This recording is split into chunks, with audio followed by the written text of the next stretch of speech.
Today we're discussing the educational climate in America. We have three groups. One discussing the No Child Left Behind legislation that is due for some changing. The next group discussing charter schools, benefits, and the problems with the programs.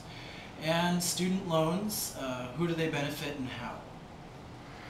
Alright, so the first group, No Child Left Behind, as I mentioned, there are some changes being enacted or soon to be enacted in the legislation. What, if any, changes do you think should be taking place? Okay, so No Child Left Behind, also known as the Elementary and Secondary Education Act, was proposed by George W. Bush in 2001, soon after he took office, and it received strong support from both the Democrats and Republicans, and it passed by a huge margin in Congress. And No Child Left Behind supports standards-based education reform, which is basically to receive federal funding, school must meet certain test scores. And I believe that No Child Left Behind needs changes in almost every aspect of the legislation. But I believe the most changes it needs is in its funding. For example, the National Association of State Boards of Education conducted a study in which they stated that it'll cost public schools almost $7 billion over 7 years to implement the standards that No Child Left Behind requires.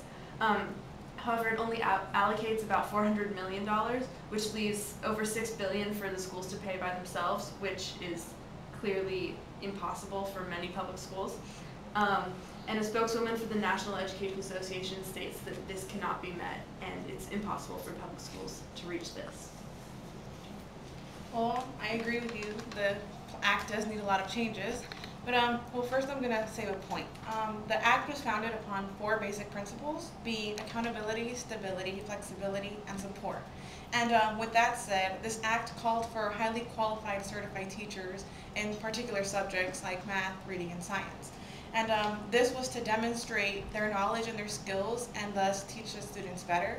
But in Washington Post, they published on March 2008 that the Act's assertions were actually false, and that there was no evidence that certification would lead to more effectiveness, and thus the students would have learned more. So it was just a waste of time and money.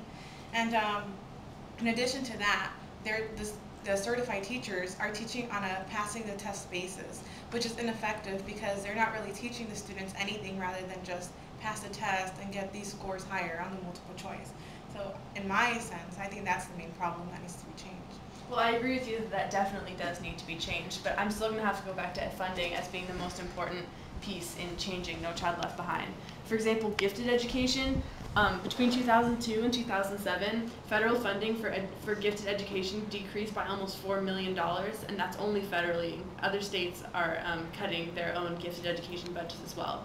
For example, there's a program called JAVITS, which is the only federally funded gifted education program, and it receives 2.6 cents out of every $100 that this federal government spends on education. And gifted education is only one program where the schools aren't getting enough money. For example, English as a second language and homeless and migrant education also aren't getting the funding they deserve. So I'm still going to have to stick with the funding. I think is the most important aspect that needs to be changed for No Child Left Behind. Well, there is a bad distribution, but I think that in contrast to the funding, I think it's actually on the spread of the criteria. Because these teachers are teaching on particular subjects, again, I'm going to bring this up to the passing the test basis, because that's all they're doing. And this led to the dropout rates that have increased exponentially. And well, you said that your study was up until 2007, if I'm corrected. And there were studies in the Science Daily that were from 2008 in February and in March that proved that the dropout rates were the major problem of this act, because the teachers were teaching on this basis and this problem was actually avoidable. And the act promised to help minority and disadvantaged students, and it's them who actually have dropped out and done the worst. So I'm going to have to say that the major problem in this is Obviously, there's a lot to be changed, I guess, in either direction. There's problems with accountability and mismanagement of funds, apparently, but is there any redeeming factors that this legislation has to offer? So there are a couple of redeeming qualities of No Child Left Behind. One, that every child in public education is accounted for, And also, the government gives money to schools that it sees as needing resources. However, this also poses a problem because the government, to find out if a school needs resources, only looks at test scores. And there's a blueprint being proposed by the Obama administration that is saying that the government needs to look at many other factors such as attendance, learning conditions, and course completion to see to really see whether the school needs help or not, because test scores don't paint the whole picture of the school. So yes, there is good quality, but also it sort of turns into another bad one. I agree with you. There is a positive quality. In the beginning, when the act was first proposed, the U.S. Board of Education stated that the purpose of the act was to ensure that all children have a fair, equal, and significant opportunity to an education. And I agree to that. I agree with the intention that the act had. And in addition to that, an Education Week published on September 2004 that the act was aimed at improving education of disadvantaged and minority students.